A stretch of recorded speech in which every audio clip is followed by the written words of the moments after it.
Lo primero que leemos es: en el principio creó Dios los cielos y la tierra. Punto. Verso 2. Y la tierra estaba desordenada y vacía, y las tinieblas estaban sobre la faz del abismo, y el Espíritu de Dios se movía sobre la faz de las aguas. Lo inexplicable es que todo está desordenado, vacío y oscuro. Lo primero que la Biblia dice, que el vacío es provocado por el desorden, y la oscuridad le sigue al vacío. Entonces nos está hablando qué provocaba el vacío en el principio de la creación: el desorden. Hay dos cosas que podemos ver rápido: desorden y vacío. Lo impresionante e inexplicable es que el Espíritu de Dios se movía, o sea, Dios mismo estaba en movimiento sobre la tierra, pero hasta que el que se estuvo moviendo no habló, nada sucedió. La presencia de Dios está sobre la tierra, pero el desorden, el vacío y la oscuridad todavía están allí. Podemos estar como el principio, el poder moviéndose, la presencia moviéndose, pero el desorden, el vacío y la oscuridad todavía están. Hoy puede haber miles de ministerios o cientos de iglesias, el Espíritu de Dios moviéndose entre ellos, pero el desorden, el vacío y la oscuridad los sigue dominando y gobernando. La presencia puede estar moviéndose a través de una adoración, pero ¿de qué vale si hay desorden, si hay vacío y oscuridad? Hay gente que tienen a Dios en su casa, pero todavía siguen desordenado, vacío y en oscuridad. Cuando dijo y dice sea la luz, Dios emite una información al movimiento de su poder, y esa información hace que la oscuridad desaparezca y la luz aparezca. En un movimiento de Dios, si no hay una palabra de Dios, nada va a cambiar. Por eso ve gente que están danzando hoy, pero mañana siguen endemoniados. Sienten el poder de Dios, son testigos, pero siguen invirtiendo más tiempo en el intento que en Dios.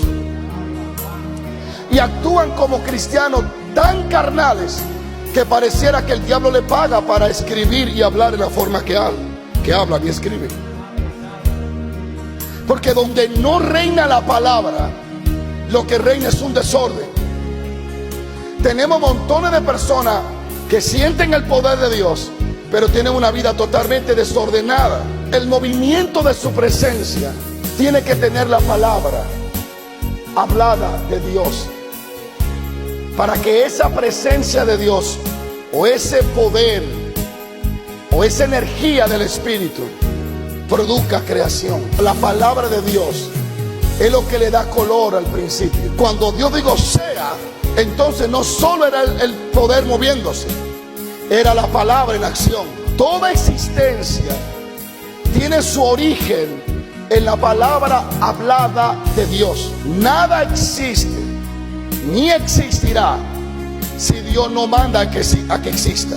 Por lo tanto, debemos darle prioridad a la palabra de Dios si queremos tener victoria y si queremos ser gente que mantenga el crecimiento y el avivamiento de Dios.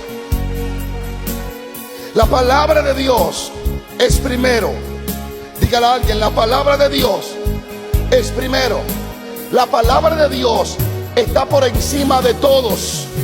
Mateo 24:35 dice: el cielo y la tierra pasará, pero su palabra no pasará. Dios habló y existió. Dios mandó y se creó. Dile a alguien: por encima de los dones, por encima de hablar en lenguas, por encima de adorarlo, por encima de la alabanza, por encima del ministerio de liberación, por encima del ministerio de intercesión, está la palabra de Dios. Y todo don y toda adoración y todo ministerio debe de estar bajo esa palabra, porque si no es falso. Muchas personas cometen el error de darle más importancia a los dones que a la palabra de Dios. Los dones nos salvan, los ministerios nos salvan, los milagros nos salvan, pero la palabra te dice cómo ser salvado. Le dan más importancia a los milagros que a la palabra, a la adoración más que a la palabra, a la oración más que a la palabra. Y ni la oración, ni los dones, ni la adoración te hablan de la palabra. Es la palabra que te dice cómo adorar, cuál es el don y cómo orar. La oración no te dice que lea la Biblia, es la Biblia que te dice que ore. La adoración no te dice lee la Biblia, es la Biblia que te dice cómo debe adorar. Habrá alguien que alaba a Dios. Los milagros no te dicen que lea la Biblia, es la Biblia que te habla de los milagros y de cómo operar en ellos.